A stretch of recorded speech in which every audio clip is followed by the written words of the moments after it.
to Coffee, Books, and Besties. I'm Michaela. And I'm Mari. And we're so happy that you're here with us again. Or for the first time, then welcome for the first time. We're excited to have you here.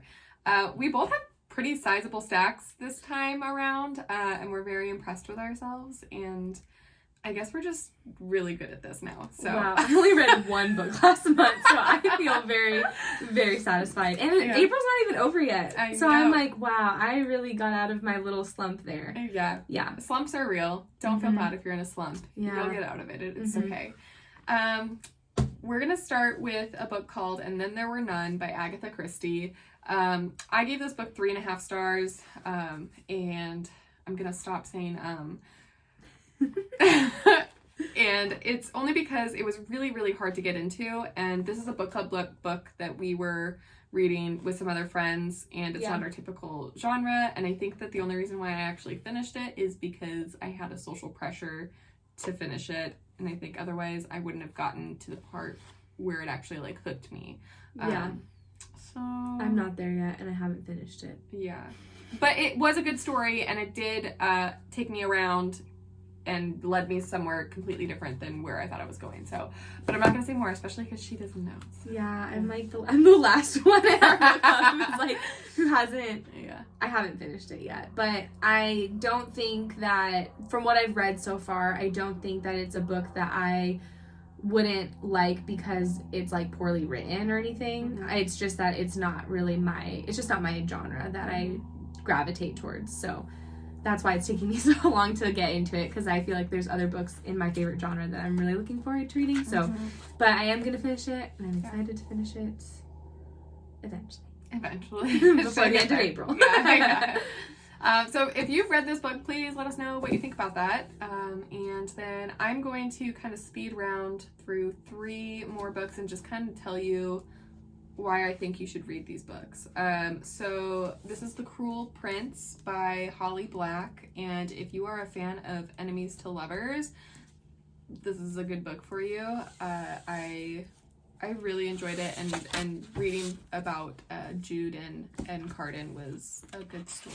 And The Cruel Prince also has 5 stars. I liked it a lot, and I can't wait to read the next book in the series. The next one I have is Daughter of the Moon Goddess by Sue Lynn Tan. It's a beautiful cover. I think that's what drew me to it. And this actually had so much more action than I was anticipating, and I really enjoyed reading about the adventure.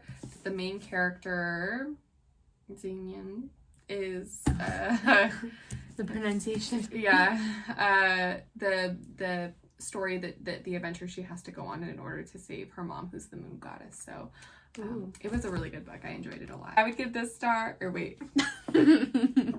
5 books. I would give this star 5 books. I would give this book 5 stars. And then I'm doing a reread of the Throne of Glass series. So I read Throne of Glass. And welcome back. Yeah, I felt like I was hugging an old friend as I was reading it, and there's so many parts where I was just like, oh, I know what's gonna happen, and oh my gosh, you guys are meeting for the first time. Yeah, it almost makes it harder to when you know what's gonna happen. Yeah. I will say there was some stuff with the Mr. Captain of the Guard, and I'm like, oh, I already know what you're gonna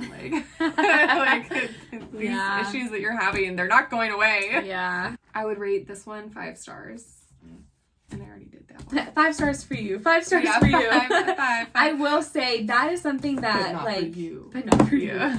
For ratings, I think that I don't necessarily rate my books based on how I think other people would like them, or it's really I know I've said this so many times. I'm very emotional, and I am very mood so I rate my books based on how the book made me feel. Was I excited to read this book? Was I invested in it? There's certain things that people look for when they're rating books that I think kind of go over my head, or I don't necessarily rate that way. I just kind of go off of how I felt when I was reading the book. So 5 stars are not very rare for me, because I'm so I get so invested. But we also know what we like, and we read what we like. Yeah, honestly, I don't. For me, I'm this is a hobby of mine. So I'm gonna read what I love and what I enjoy, and venture off here and there. But I kind of stay to fantasy. The first book that I finished reading was Kingdom of Ash.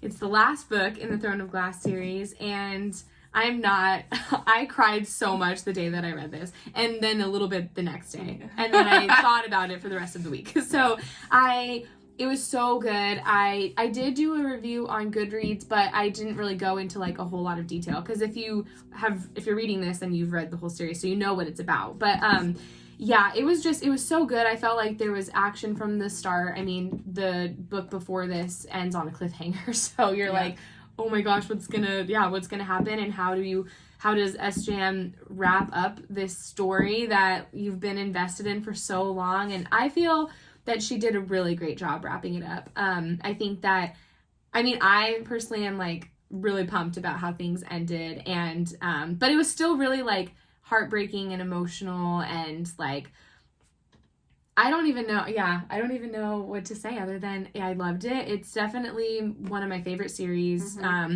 I will reread it over time. But yeah, Kingdom of Ash is really good. I'm glad to be like finally done with it, just because I feel like I have closure and I know where all my favorite characters stand. But yeah, that was a tearjerker for sure. Yeah, I was a little concerned. I was like, I don't know if I should be crying this much about fictional characters, but I get really invested. Yeah. So I did read that, and I'm excited about finishing that series. Yeah. So then I have Crescent City to go into, because I haven't read all of SJM's work. So I am excited to read Crescent City. It's not necessarily on any of my like upcoming reads, just because I have other books and series that I wanted to read first, and then I was kind of like, well, if I read Crescent City later, then I won't have to wait as long until like the third one comes out. So I will get into that, and I think I'm also like, oh, I want SJM I don't want to be like completely done with her like published work yet. So and then a few months ago I bought Once Upon a Broken Heart. And I will be honest, I really thought the cover was really pretty. Yeah. But Barnes & Noble was having their like $10 hardcover sale, so I got that one and then the sequel, and I hadn't picked it up yet. And then I started reading it right after Kingdom of Ash, and the writing style is very different than Sarah J. Maas's writing. So I was like, at first I was like, am I gonna like this? But I like ended up getting super invested in Evangeline's story. And then you didn't really start reading it too long after. Like 2 days, like a day. Yeah, I think it was just a day. Yeah. When you mentioned you were reading it, and I was like, oh, I wanted to read that, so I'll just go get it and read it with you. So I went and bought the book. And it's funny, because she was like, would you be mad if I went to Barnes & Noble just to get that book afterward? And I was like, I would approve of that. But I was like, it was funny, because I was like, I don't know if you'll like it, just because we do enjoy similar writing and like the similar genres. And because I was like, I don't really know if I like the writing style yet. I wasn't sure if she was gonna, but then we like got into it. I didn't even finish my sentence, but we like got into it, and we were just like sending voice messages back and forth, and we were. Yeah, that was a wild ride. You can find those on TikTok, by the way. Our voice memos. And so if you're interested in our thoughts about it, then as we were reading it, then you can watch that. Yeah, it's a good series though. It's because then we read that one. We read the first one, and then we dove right into the second one, and this picked up real quick, like. Right away. I was like, I read a few pages and I was like, oh, okay, we're in it. Like, the drama is starting. And we read that like in a day. Yeah. We just really read through it. We were obsessed. And I just think because the writing style is different, and even the style of fantasy is a bit different than what I normally read. It's very fairy tale-esque, but not in the like, oh, everything is like fairy tale and like floaty and like happy. It's just it gives those like kind of vibes, and there's world building, but it's not super intricate. Like it's not that you have to really concentrate so hard to like imagine what this world is like. But the story and the characters are so captivating. Like I just feel like Evangeline and Jax's like dynamic is so I just want to like keep reading more about it, you know? I will say that we normally, so like in Throne of Glass, we feel very connected to the main character. Yeah. Evangeline is the main character in this story, but we feel more connected emotionally to Jax. Yeah. So, yeah, like I felt like if we had only heard from Jax for a while, I would have been totally content with that. Yeah. And then I was very happy and very excited when they had dialogue together, right? Yeah. Or when they were like, you know, when the book was focusing on them. But when it was just Evangeline, I was like, okay. You know, I just, and it's not, I don't find her annoying. I don't find her like, it's not that I don't like her as a character. I just don't feel as invested. Yeah. But I don't know. Maybe I started reading, maybe I just tried to like move on too soon. Maybe. So I didn't have them in my heart. I didn't have to move on from that. No, so. yeah, but I will say it's a really good series, and we like then the next after we finished it, we spent like hours talking about our theories about the next book because there's one more book in the series coming out in October. Yeah, and we talked for hours about about our theories, and we were like, wait, so does this mean that, and like how is that connected, and yeah, so we're really excited about the third book, and I highly recommend this series. I think we gave this one 4 stars, and we gave this one 5 stars. Yeah. On Goodreads. Yeah. Which brings us to our last and most recent book that we've read. This one is so good. The Serpent and the Wings of Night. All over our social media right now. Yeah, by Carissa Broadbent, who also has a lot of other books that I really want to get into now. Yeah. And this is bringing back vampires for you. So if you're a fan of Twilight or Vampire Academy, any of those books, you should read this book. The second book literally just came out on Friday. And I think there will be a third one, but don't quote me on that. I really enjoyed this book. Me too. This book is what started all of these books, like a reading binge for me. I read it in one night. Like, started on a school night. Yeah, that was one that she was like, oh, I'm reading this. And I was like, oh, cool. Yeah, I've been wanting to order that and read it. And then I ordered it. And then the next day she was like, I finished it. I was like, what time did you go to bed? Like, she texted me, it was like 1 a.m. And I'm like, oh my gosh, you work tomorrow. But yeah, so it took me a little longer to read it. But once I was like, oh, I'm going to read this thing, I was really hooked. It's a lot of action, a lot of, like the world building, again, is really good. It's clear, but I feel like Carissa, the author, does a really great job of giving us information throughout the book. Yeah. In parts that feel very appropriate. Like, I never felt like, oh, why didn't she tell us that sooner? Right. Or this is like a random fact. I felt like she put everything in a very appropriate spot so that the world building didn't feel overwhelming. Yeah. At least that's how it felt for me. So I felt that it was a really good pace. And then I didn't expect the ending. I messaged her because she finished it before me. So I'm like messaging her and I'm just like, really? You let me read this part or something like that. I was like, I'm not okay. So it was really good. I'm very excited. Then Michaela ordered the second one. She ordered 2 so that we could read it together. We read 3 books together this month so far. Look at us go. Yeah, 4 when I finished the murder mystery book. That's true. But I will say it is so much more fun reading. Because we've read a lot of the same books, but not necessarily at the same time. Right. And it has been so much more fun reading it together in like the same, at least in the same time frame, just because it's so, I just feel like it's easier to talk about things like that, like in the moment, like when you're really feeling those emotions. And I think it was this book, or was it this one? Maybe it was this one. That one. I think I know what you're gonna say. Yeah, we were reading it in the same room. Oh yeah. Yeah, it was the second one in the Once Upon a Broken Heart series. Yeah. And I was literally like, and Mario was like, what? And I was like, what page are you on? Yeah. She's a fast reader too. Literally, she was like, let me know when you get to page like 80 something. I'm like, you should just keep going because it's gonna be a second. She is such a fast reader. But yeah, when it was just like, it was, I don't know. It's just it's a different experience when you're like reading together.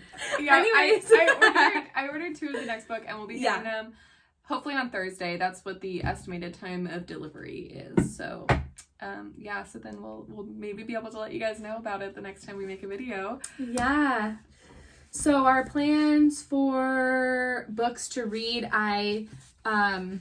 we did a little bit of digging, and I guess Caraval is like it's, you know, it's the same it's by the same author who wrote the Once Upon a Broken Heart and the Ballad of Never After, and it's like the same universe, I guess. And so there we meet Jax in Caraval. Caraval? Is that what you said? Caraval? Caraval. And so Caraval. Caramel. Caramel. And so I was like really intrigued by that. I'm like, okay, so then will we learn more about him? Because it would have been before these books. Yeah. So I'm going to read that book by, I'm going to read Caraval by Stephanie Garber. Yeah. Oh, because you've read the book that you're reading now before. Yes. Yeah. So we're going to read this one. And then we had already purchased the rest of this series. So this is our next series that we're going to read together. And I'm excited about that. I feel like we're going to find out. We kind of did read a little bit of a spoiler, but it doesn't feel like a spoiler enough to like... Not like a story. Yeah, it's more... And we kind of figured that kind of detail. So I'm excited to figure out how that comes into fruition. Like, where did that even like come from? Right. And so we're really excited to also talk to other people about it. Because this book, Caraval's been out for a while. Yes. So very excited to... finally catch up to people. And like we said in our last video, also Shadow of Bone. That's still read there. all those books. But, I'm only that far into my reread of this one. But our friend has finished it. So on audiobook and right? Audiobook? Yeah, I think he so. really liked it. Yeah. Yeah. So I think that this last few weeks I read a lot more because I think the Throne of Glass series can take so long to read because they're bigger books and it's a pretty like, I mean, it's intense world building and like character development and like it's a great like story and plot. And so I think because I had that weird gap between Tower of Dawn and Kingdom of Ash, I felt like, oh my gosh, I haven't really been reading like a lot. Yeah. It just took me a while to get to like the end. Yeah. But then once I finished Kingdom of Ash, I was like, okay, I've started my reading binge. Like, because I can't read more than one series at a time. You know, like I could do the murder mystery and then the other books. Yeah. But yeah, so I'm like, I think that's why it I was like in a little bit of a funk. And then I was just sad and I was putting off finishing the Throne of Glass series because I didn't want to. I miss my friends. But yeah, so Caraval series and Shadow and Bone. Yep. Are up next, and hopefully we'll be done with those by the end of the month if we're reading them the way we've been reading last few weeks. Yeah, and you know, we say that we're gonna read these books, but if another book catches our attention, then you never know what book talk is gonna introduce us to. It's book talk's fault. Or what you're gonna introduce us to. If you have any books that you think that we would love, then please let us know so that we can read them because that's what we want to do. Yes. Yeah. In the wise words of our first video, we are who we are. And please like and subscribe, and we'll see you next time. Bye. Bye. Big and bright is a supernatural delight.